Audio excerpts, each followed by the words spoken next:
move on to your time as manager of Aston Villa now. You actually became manager of Aston Villa on your 41st birthday. Is that the best present you've ever had?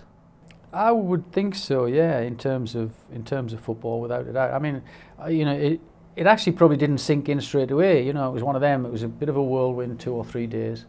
A very good friend of mine, Bob Cass, who was a reporter from the North East, wanted some exclusivity to it, so he was with me for a day and a bit, which was great. Bob and I, when I was manager of Darlington, he was a Darlington fan. I used to go to sports writers' dinners with him and everything, so Bob was with me, and probably that and what was going on just deflected the fact that it was my birthday until, I'm not saying I didn't realise, but I wasn't really shouting about it. I was just more happy to be given this opportunity. It wasn't an easy. Was it an easy? You asking me this question, would it? And people have often asked me, was it the easiest thing to do to take up the Villa job? It probably wasn't, because as a football player, I don't think I've really had I'd never had a bad time with the fans or anything like that.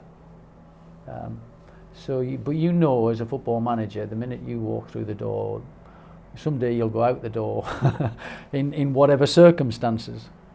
And John pushed me more than Alan.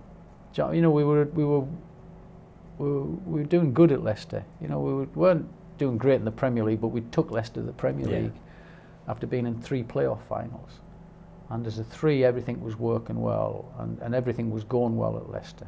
And Leicester, in fairness to it, is a great club. A lot of time for it. So it was a big shout. It was a big shout because I was going to take over from Ron Atkinson, who was a completely different character to me. And I realised that. The team weren't doing as well as they should have done. So again, that was going to be a test. But I think John was more instrumental in pushing me than Alan. Alan was just, take your time, have a good think about it, make sure it's the right time. Because I'd often said that to people, people who I'd spoken to when I was a coach over the years had often said, there is a right time to leave a football club and there's a wrong time. And when you're a football manager, you have to be very choosy about when you do things. But it was something I had to do. I knew I had to do it. And ultimately, when I sat down and thought, look, if I don't get offered this again, then I'm going to be absolutely gutted. So I have to do it. I knew then when that sentence come into my head, I might not get offered this again. I knew I had to do it. So it was daunting, but it was something I had to do. I just realised it. Once I'd said that sentence to me, that was it. That was the one that concrete. You could ask a million questions to yourself, but if I don't get offered this again, I'm going to be gutted. So I had to do it. And you said previously that you weren't going to take it, like a few weeks before or something. I'd have in my head that something like that. There was a lot of controversy going on at Leicester. I mean, I'd told the Leicester board, and ultimately what got lost in translation and what came out from their end, because press officers and such took little pieces of sentences. And ultimately I'd said to Leicester, well, look, I'm not trying to be funny, but if you deny me this opportunity, I won't go to Aston Villa. And I'll pack in management tomorrow. But that is me, and believe you me, if I say that, I mean that. Yeah, I can imagine.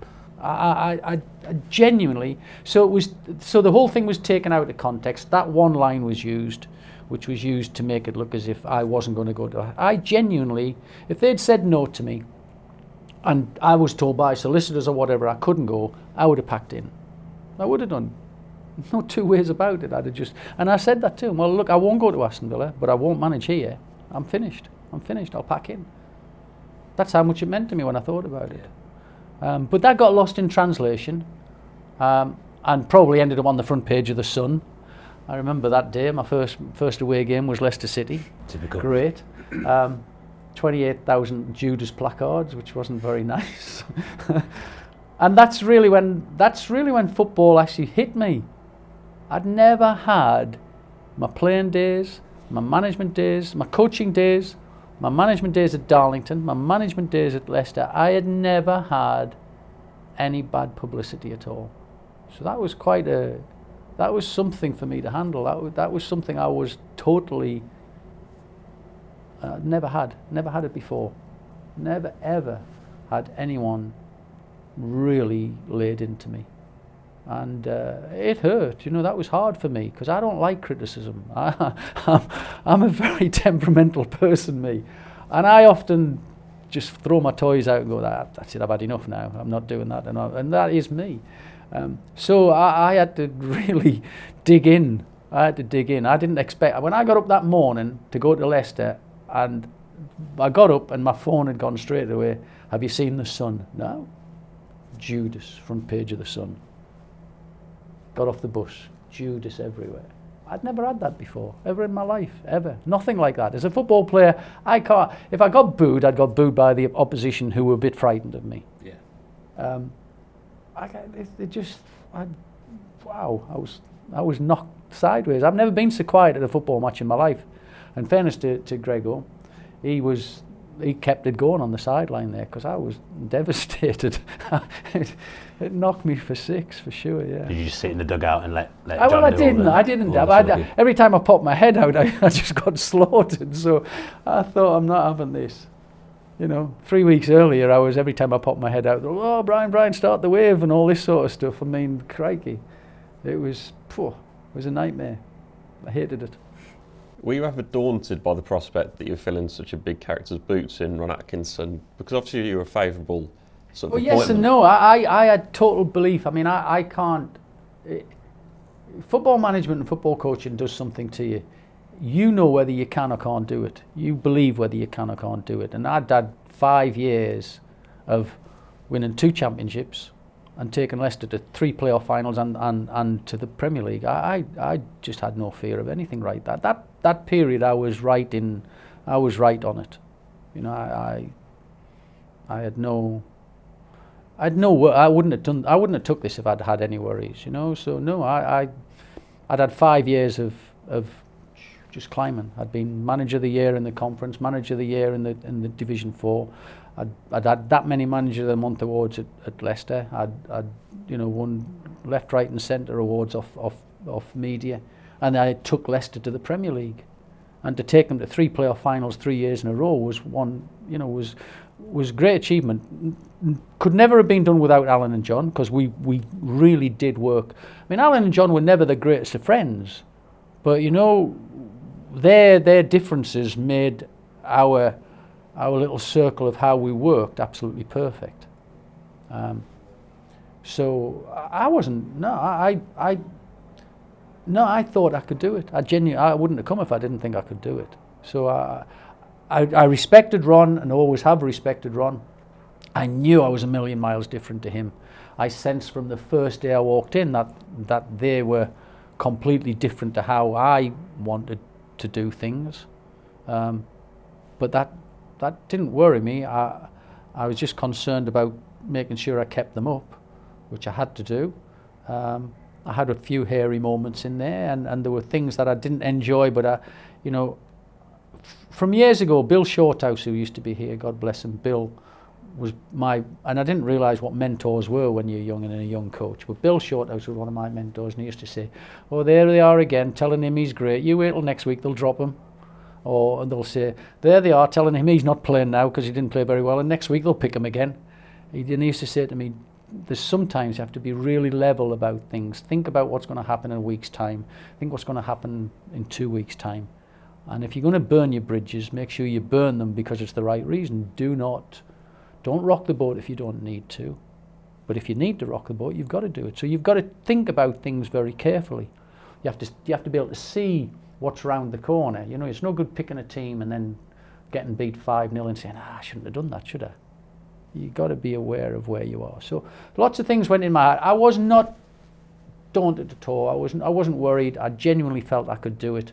I just knew, and with the greatest respect to Ron's team, they weren't winning football matches, and there was something wrong. You know, and that happens. I know when I left, in my own head, I was not as good as I was when I first went through the door.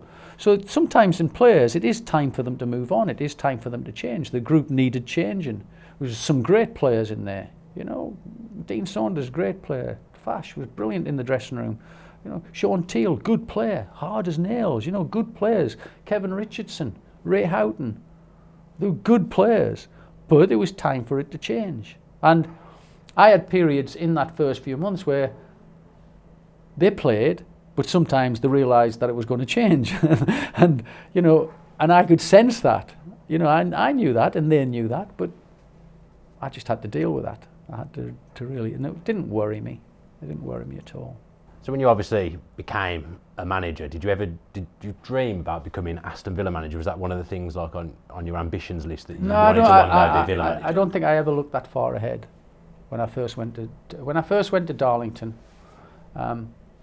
they were bottom of the old 4th division. Bear in mind, I'd been a caretaker manager at Wolves and got the sack after 7 games, even though I'd won the last 3.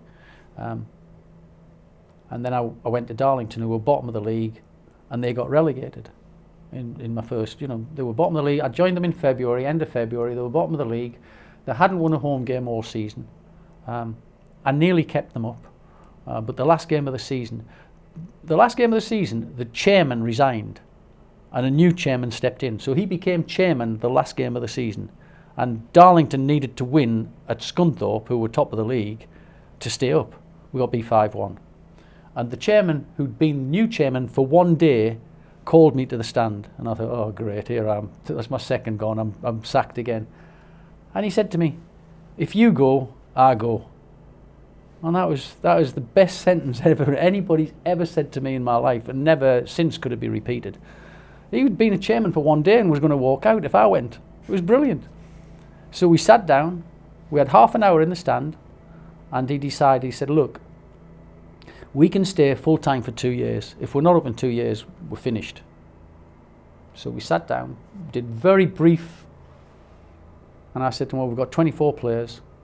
There's 20 of them out of contract. The 4 players who are under contract are probably our first 4 worst players, and I'm going to have to lose 4 or 5 decent players. I said, but I'm going to get rid of them all. He went, what? I said, yeah. I don't want 9 players who've been relegated in my team next season. I'll have 4. And if I can, I'll move them on. So there and then structured that. Within a week, had a meeting with all the players, sacked 20 players, well, released 20 players in 1 day, and rebuilt the squad completely. And got promotion, won the league the year after that as well, won Division 4, 2 years. And then Leicester knocked on my door. So, you know, you have to believe in what you're doing. You have to have a real belief and a desire. And I don't know where that come from. I really don't know where I found that, but all of those little things helped me to come here. You know, the fact that I'd restructured and I knew I could restructure. I'd got a good eye for football. I'd been a youth coach for 9 years, so I'd watched lots of players. I knew the type of players. And I signed players who I'd watched play in youth teams 4 years ago, 5 years ago. And all that background helps you prepare for something like this. But did I ever dream of it? No. Not in the slightest. At Darlington, I just wanted to be a football manager. I wanted to try it. I'd been a youth coach for 7, 8 years. I wanted to try it, and I was ready for it. So you inherited a squad that obviously had some big characters in there, like McGrath, Bosnich, Saunders, Vashno. How difficult was that to deal with? Because they all had their obviously own individual traits of personality. I don't think I had any problems with anybody. I think, you know, each of them probably knew that I was looking to try and change things around. But again, you turn the clock back 20 odd years and the transfer market was different. So I could sit with a player like Kevin Richardson, for example, who was, you know, captain from time to time. And I'd say, Kevin, look, I'm going to bring so-and-so in. If I can get you a move, we'll try and sort something out. And he'd look and go, okay, then if that's how you feel. But within 3 weeks, you know, I'd got him to Coventry for a transfer, you know, and he got another contract, and you could move people on. So you could sit and have a conversation, a fair conversation with players in those days, which is different to today. You know, you go in a club today and you know you've got a group of players for 6 months minimum. Yeah. Whereas you go back then, I could genuinely say to any player anytime, I need to talk to you. Look, I need to change this. This is the player I'm looking for. I'm trying to fetch him in. If I get him, I'm sorry, but you know, but Coventry have been on to me. They're keen to sign you. They'll offer you, and you'll probably get a 3-year deal. So you move people around. So it was, I know it was easier in them days. I know that made management and man management completely different to what it is today. And I think that helped, the fact that I could sit with people in those sort, especially here, you know. Dean Saunders, Dean was brilliant. Dean was, you know, I mean, when I was one of the Turkish, was it Galatasaray or Fenerbahce, I forget, because there was him and Dalian went to different, without looking up, I think he went to Galatasaray. Galatasaray, I'm sure it was Galatasaray, yes. Once I'd set that up, and with what he was getting out of it, was the right deal for him. Sean Teal. I was actually talking to Sean about giving him a new contract. We were going to give him another year. And I got a call off Tranmere saying, is Sean Teal available? I'm saying, well, I'm just about to offer him a year's contract. Well, would you sell him to us? Because we'd like to give him a 3-year, we've got a 3-year deal on the table for him. I spoke to Sean and he went, look, well, can I talk to them? Yeah, of course you can. Went, got the offer he wanted, so he signed. He didn't want to leave here, but I know that I did what was right for him and right for me. I don't know if he was 100% happy with it. He'd love to have stayed here, but I didn't. It's not like you're telling somebody something that you can't deliver, you know. And if I'd given him his year's contract and he wasn't in the team because I'd signed Southgate and things like that, you know, then he'd not have enjoyed it, and he wouldn't have enjoyed being around the place. So there was lots of leeway that you could work with as a manager back in those days, which was a massive help to looking at the team, being honest with the team, talking to an individual, making something happen. And I knew deep down roughly what I was looking for. I knew the system I wanted to play. I'd just had 5 years of success every single year. I knew how I wanted to play. I knew the type of players I wanted to play in that system. And was quite prepared to speak to the players, the senior players about it. I had no problems with it. So it took 6 games to get your first win, but you actually had steadied results. There was quite a lot of draws in there. How did that feel to get that first win? Was it just relief and pure elation as well? Do you know, again, it fascinates me, football, when people come up with percentage of win percentage for managers. Pretty much every club I've been to have been down the bottom of the league. So the most important thing for me has been making sure you don't lose games to start with. Ron Saunders, he's me talking like Ron Saunders. So I've always gone into a club and tried my best, because of the situation, to stop the rot sort of thing. You know, you're losing games. You might be playing, and a number of times I've heard people say, oh, we're playing okay at the moment, we just can't win. Or we're playing okay at the moment, but we've gone and lost again. So my opening philosophy in the situations I inherited was go in and make your side a hard side to beat to start with. Yeah. And outside of my non-league and everything, because I'll give you a stat, and I'm not really a stat man, but it's a good stat for me because I've looked at it very carefully. Non-league and league, I've managed in the top 6 divisions in English football. So that's part-time to the Conference National League as it is now. 4, 3, 2, 1, top league. I've done 860 games. Every single team I've took over has been struggling. I've never been given a job where a club has been in a good position. I'm unbeaten in 72.1% of those games. Now that to me, yeah, I haven't won. I've won 40-something%, 41 maybe. But in the situation now, if you're manager of Man United and Chelsea, it's win percentage that's massively important. If you're manager of clubs that are under pressure, it's about making sure you stop losing games and then start. If you win 1-0, great. Well, typical Ron Saunders stuff, you know. Put the 2 strikers on the last 10 minutes, win the game 1-0, 2-0. And that's really what I've based most of my stuff on. So when I came here, not losing games was quite important to me. And then I remember I had a great January. In fact, I got manager of the month in January, and then the rot set in again, sort of thing, you know.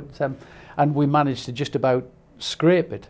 But I was very confident going on from there that what I was prepared to do in the summer was going to restructure the team properly. But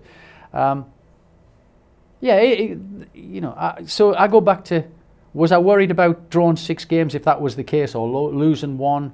I think we lost in a cup game or something. I remember losing at Palace early in against Wimbledon. Was it at Palace? I remember losing a game I think it was a cup game, lost badly 4-1 or something. And I remember then just going in the dressing room and saying, right, you know, my way or no way, because I could tell that they weren't, you know, 3 centre-backs, they weren't overly happy with it. But, you know, the thing is, you can't shy away from that. You have to tell them what you think. My way, no way, you don't play. Don't play, you're not in the team. It has to be this way, it has to be done that way. If you're not going to do it that way, I'm not picking you anymore. So, I've never been frightened to say that neither, you know. But no, didn't worry me. And that stat will prove why it doesn't worry me, because, you know, you go to Darlington, who are bottom of the league, you go to Leicester, who'd finished the lowest position they'd ever finished in the history prior to going down since I've left. You come here, bottom 3-4 in the Premier League. You know, you go to Hull in administration. You know, you go to Tranmere, third off bottom in the league. Whatever you do, and you look at it, it's about setting something in stone and then building from there on in. So both Ian Taylor and John Gregory suggest to us that you wanted to get younger, fitter players. And did you feel fitness was a problem when you went in? No, I didn't think fitness was a problem. I just felt it was an aging team and it was time to change. And you know, when you say young player, you look at my signings here, and you'd say Alan Wright, Tommy Johnson, Gareth Southgate, blah blah blah. Go on, Gary Child, blah, blah, all international footballers, under 21 international footballers who were perhaps at a Draper and Taylor, Johnson and Charles, and them were at championship clubs. You know, prior to me signing them at different periods, they were the sort of players that I thought, oh, they're ready for something like this. They're international footballers, and they can play. You know, I think if you look at it, I was right into the under 21 international scene in them days, or past under 21 internationals, who I felt had something to offer. So I was signing that type of player. I thought I was still signing quality. I'm not so, young and energetic. That sort of fills. Taylor, definitely the energy side. We needed box to box. Ian was, I don't think I've come across. I mean, in my day, Ron Saunders, Frank Carradis, run all day and all night. Frank Carradis used to run up hills quicker than I ran down them. And you know, and people like that, he'd come from one end to the other, fall down, have a header, jump up and run back again. And, oh, go on, Tails, he was brilliant. Loved it. I loved all that. I can see, you know, that's a simple way of describing what I did. But it needed a change. You know, it needed a change. And those players who left were great players. I have no animosity towards them whatsoever. But as a football manager, you have to be single-minded. In them days, I don't know, like today now, it's more difficult because the transfer market's different. The way the transfers are dealt with are different. Different people buy and sell. Different people negotiate contracts. In my day, I was in everything. You know, I was part of the contract and negotiation. So you knew you got a feel for people when you met them in them situations. It's different now. It's harder now. It's different. It's a different league. I'll answer your question. No, I don't think it was necessarily fitter, younger. I needed different types of players. I played a different game. My system was different. It's a different system to play. You know, if you're equating it to Chelsea today, look at the energy that's in their team. You know, so you have to have that mobility because you give a bit of advantage away in some areas. You've got to bring that back with energy and athleticism.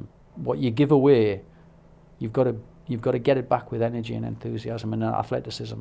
So you can't play that system if you haven't got the right players. Let me tell you, you get played off the park. So the players were very important. The new signings were very important to me.